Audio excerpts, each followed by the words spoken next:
ജ്ഞാനം അധ്യായം 13. വിഗ്രഹാരാധന. ദൈവത്തെ അറിയാത്തവർ സ്വതേ ഭോഷരാണ്.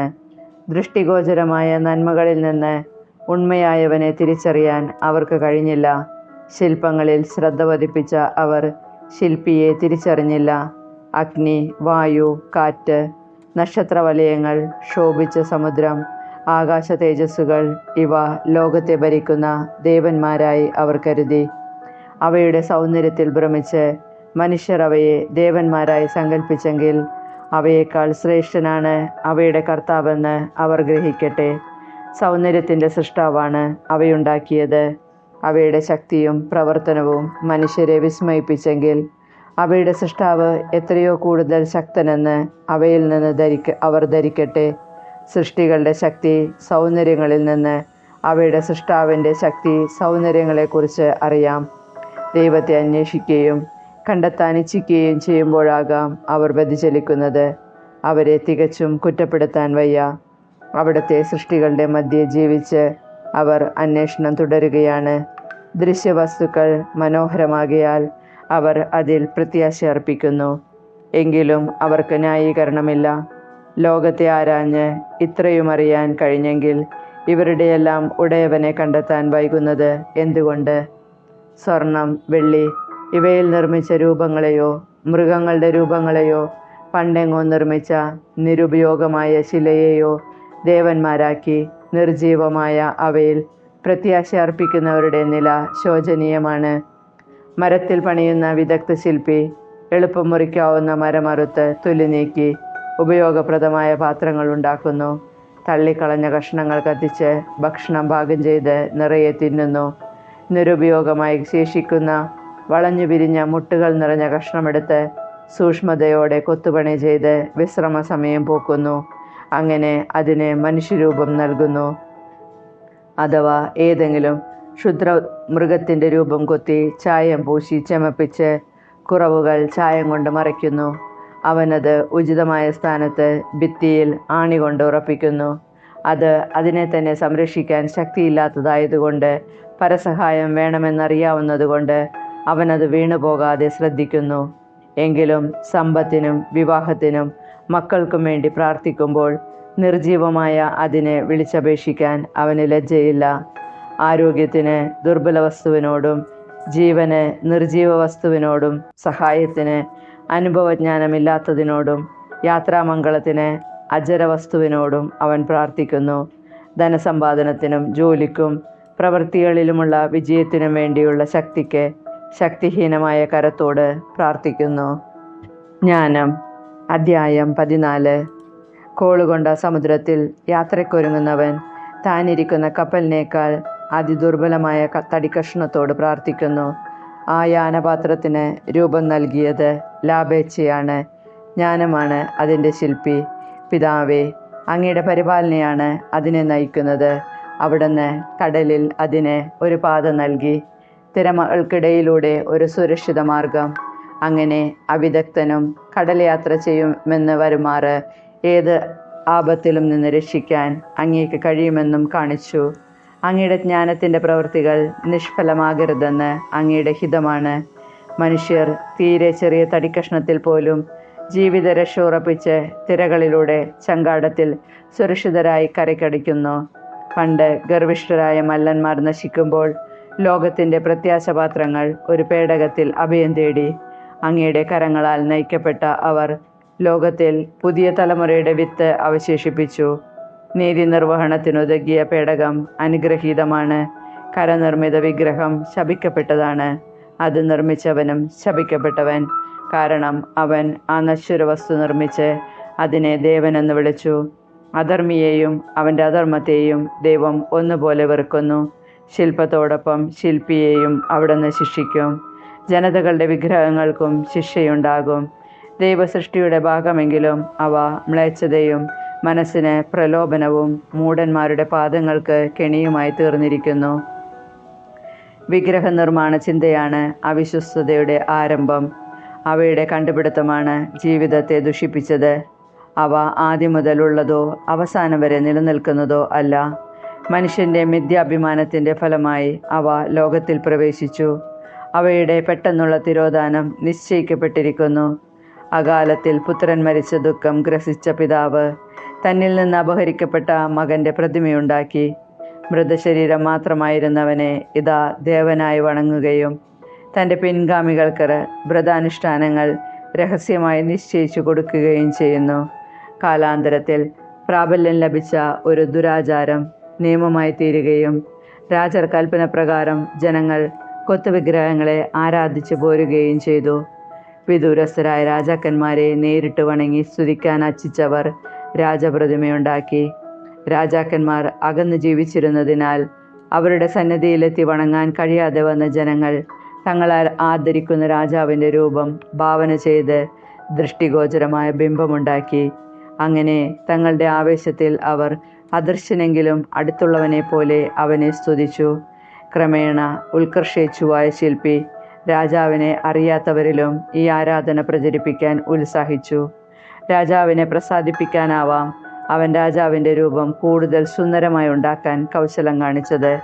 ശില്പത്തിൻ്റെ വശ്യതയിൽ ആകർഷരായ ജനങ്ങൾ അല്പം മുമ്പ് മനുഷ്യനായി ബഹുമാനിച്ച വ്യക്തിയെ ഇതാ ആരാധന വിഷയമായി കണക്കാക്കുന്നു.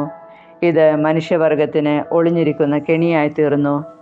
നിർഭാഗ്യത്തിൻ്റെയോ രാജാധികാരത്തിൻ്റെയോ അടിമത്തത്തിൽപ്പെട്ട മനുഷ്യർ കല്ലിലോ തടിയിലോ നിർമ്മിക്കപ്പെട്ട വസ്തുക്കൾക്ക് ഒരിക്കലും വിളിക്കാൻ പാടില്ലാത്ത പേര് നൽകി. ദൈവത്തെക്കുറിച്ചുള്ള അറിവിൽ അവർക്ക് തെറ്റുപറ്റിയെന്ന് മാത്രമല്ല, സംഘർഷത്തിൽ ജീവിക്കുന്ന അവർ ആ വലിയ തിന്മകളെ സമാധാനമെന്ന് വിളിക്കുകയും ചെയ്തു. ശിശുബലിയും ഗൂഢാനുഷ്ഠാനങ്ങളും വിചിത്ര ആചാരങ്ങളോടെയുള്ള മധുരോത്സവങ്ങളും നടത്തിയാലും അവർ തങ്ങളുടെ ജീവിതമോ വിവാഹമോ പാവനമായി സൂക്ഷിക്കുന്നില്ല. പകരം അവർ പരസ്പരം ചതിയിൽ വധിക്കുകയോ വ്യഭിചാരത്താൽ ദുഃഖിപ്പിക്കുകയോ ചെയ്യുന്നു. രക്തച്ചൊരിച്ചിൽ, കൊല, മോഷണം, ചതി, അഴിമതി, അവിശ്വസ്തത, കലാപം, സത്യലംഘനം, ശരിയേതെന്നുള്ള ആശയക്കുഴപ്പം, കൃതജ്ഞത, ദൂഷണം, ലൈംഗിക വൈകൃതം, വിവാഹ തകർച്ച, വ്യഭിചാരം, വിഷയാസക്തി ഇവ നടമാടുന്നു. പേര് പറയാൻ കൊള്ളാത്ത വിഗ്രഹങ്ങളുടെ ആരാധനയാണ് എല്ലാ തിന്മകളുടെയും ആരംഭവും കാരണവും അവസാനവും. അവയെ ആരാധിക്കുന്നവർ മതോന്മത്തരാവുകയും നുണകൾ പ്രവചിക്കുകയും നീതികേടായി ജീവിക്കുകയും കൂസലന്യെ സത്യം ലംഘിക്കുകയും ചെയ്യുന്നു. നിർജീവ വിഗ്രഹങ്ങളിൽ പ്രത്യാശയർപ്പിച്ച് അവർ ഉപദ്രവമുണ്ടാവുകയില്ലെന്ന പ്രതീക്ഷയോടെ നീചപ്രവൃത്തികൾ ചെയ്യുന്നു. വിഗ്രഹങ്ങൾക്ക് തങ്ങളെ തന്നെ സമർപ്പിച്ച് അവർ ദൈവത്തെക്കുറിച്ച് തെറ്റായ ധാരണകൾ പുലർത്തി. വിശുദ്ധിയോടുള്ള അവജ്ഞ മൂലം കള്ളസത്യം ചെയ്ത് ഈ രണ്ട് കാര്യങ്ങൾക്കും അവർ ഉചിതമായ ശിക്ഷ അനുഭവിക്കും. മനുഷ്യർ എന്തിൻ്റെ പേരിൽ സത്യം ചെയ്യുന്നുവോ അതിൻ്റെ ശക്തിയല്ല, പ്രത്യുത പാപത്തിൻ്റെ ന്യായമായ ശിക്ഷയാണ് അധാർമികരുടെ അതിക്രമങ്ങളെ നിരന്തരം പിന്തുടരുന്നത്. ജ്ഞാനം അധ്യായം 15. ഞങ്ങളുടെ ദൈവമേ, അവിടുന്ന് ദയാലുവും വിശ്വസ്തനും ക്ഷമാശീലനുമാണ്. അവിടുന്ന് എല്ലാറ്റിനെയും കൃപയോടെ പരിപാലിക്കുന്നു. ഞങ്ങൾ പാപികളെങ്കിലും അങ്ങയുടെ ജനമാണ്. ഞങ്ങൾ അവിടുത്തെ ശക്തി അറിയുന്നു. അങ്ങ് ഞങ്ങളെ സ്വന്തമായി കണക്കാക്കിയെന്ന് അറിയുന്നതിനാൽ ഞങ്ങൾ പാപം ചെയ്യുകയില്ല. അങ്ങയെ അറിയുന്നതാണ് നീതിയുടെ പൂർണ്ണത. അങ്ങയുടെ ശക്തി അറിയുന്നതാണ് അമർത്യതയുടെ ആരംഭം.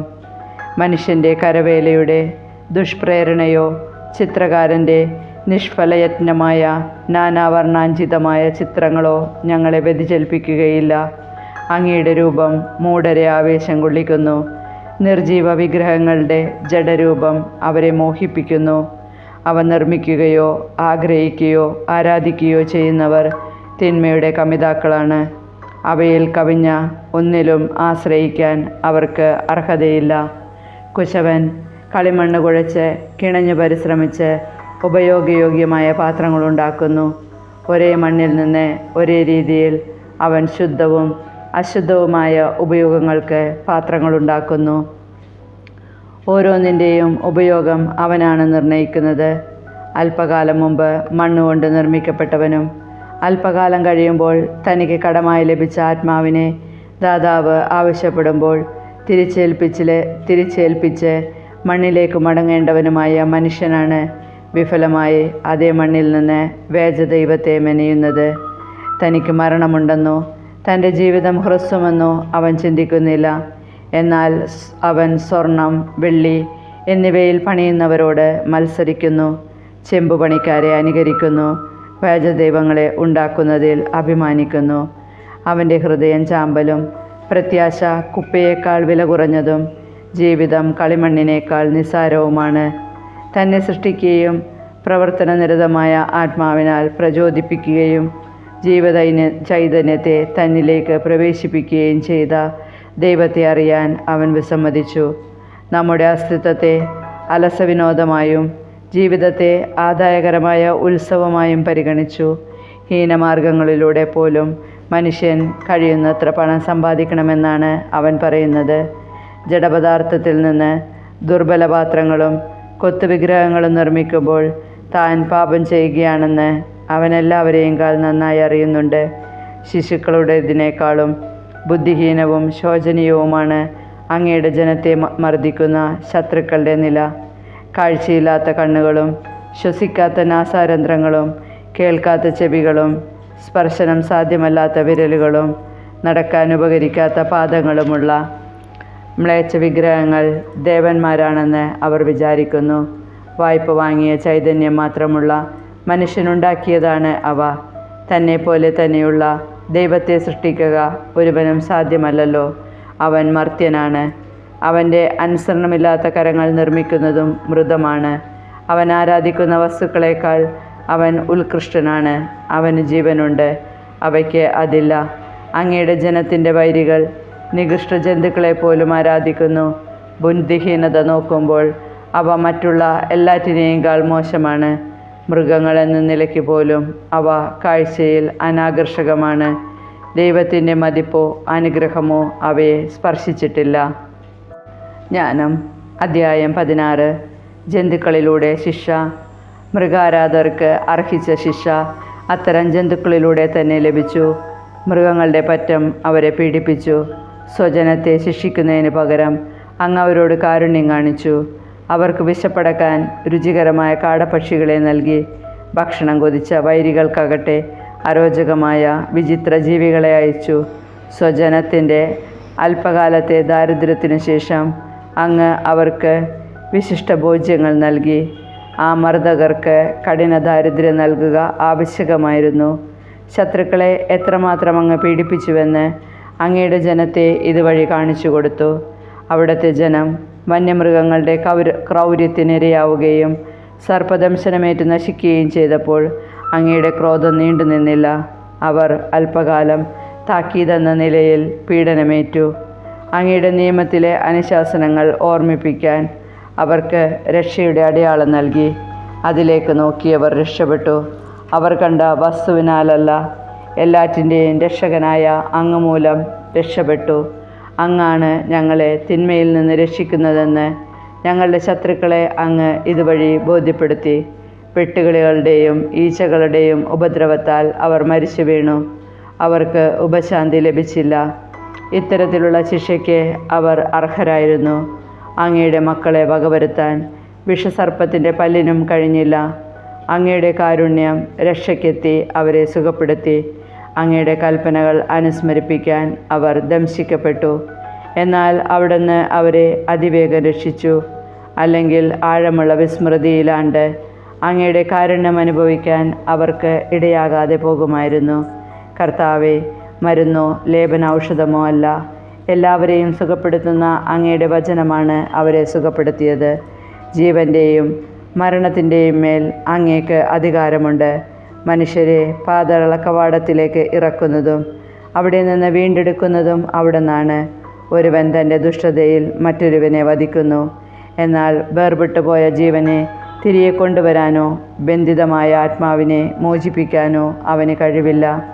കന്മഴയും മന്നായും അങ്ങയുടെ ശിക്ഷയിൽ നിന്ന് ഓടിയൊളിക്കാൻ ആർക്കും സാധിക്കുകയില്ല. അങ്ങേ അറിയാൻ കൂട്ടാക്കാത്ത ധിക്കാരികൾ അങ്ങയുടെ ശക്തമായ പ്രഹരമേറ്റു. അവരെ അതിവൃഷ്ടിയും ഹിമപാതവും കൊടുങ്കാറ്റും പിന്തുടർന്നു. അഗ്നി അവരെ നിശേഷം നശിപ്പിക്കുകയും ചെയ്തു. എത്ര അവിശ്വസനീയം! എല്ലാറ്റിനെയും ശമിപ്പിക്കുന്ന ജലത്തിൽ അഗ്നി കൂടുതൽ ശക്തിയോടെ ജ്വലിച്ചു. പ്രപഞ്ചം നീതിമാന്മാർക്കു വേണ്ടി പോരാടുമല്ലോ. അധർമ്മികൾക്കെതിരെ അയക്കപ്പെട്ട ജീവികൾ നശിക്കാതിരിക്കാനും ഇത് കണ്ട് തങ്ങളെ ദൈവത്തിൻ്റെ ശിക്ഷാവിധി പിന്തുടരുകയാണെന്ന് അവർ മനസ്സിലാക്കാനും വേണ്ടി ഒരു ഘട്ടത്തിൽ അഗ്നി അടങ്ങി.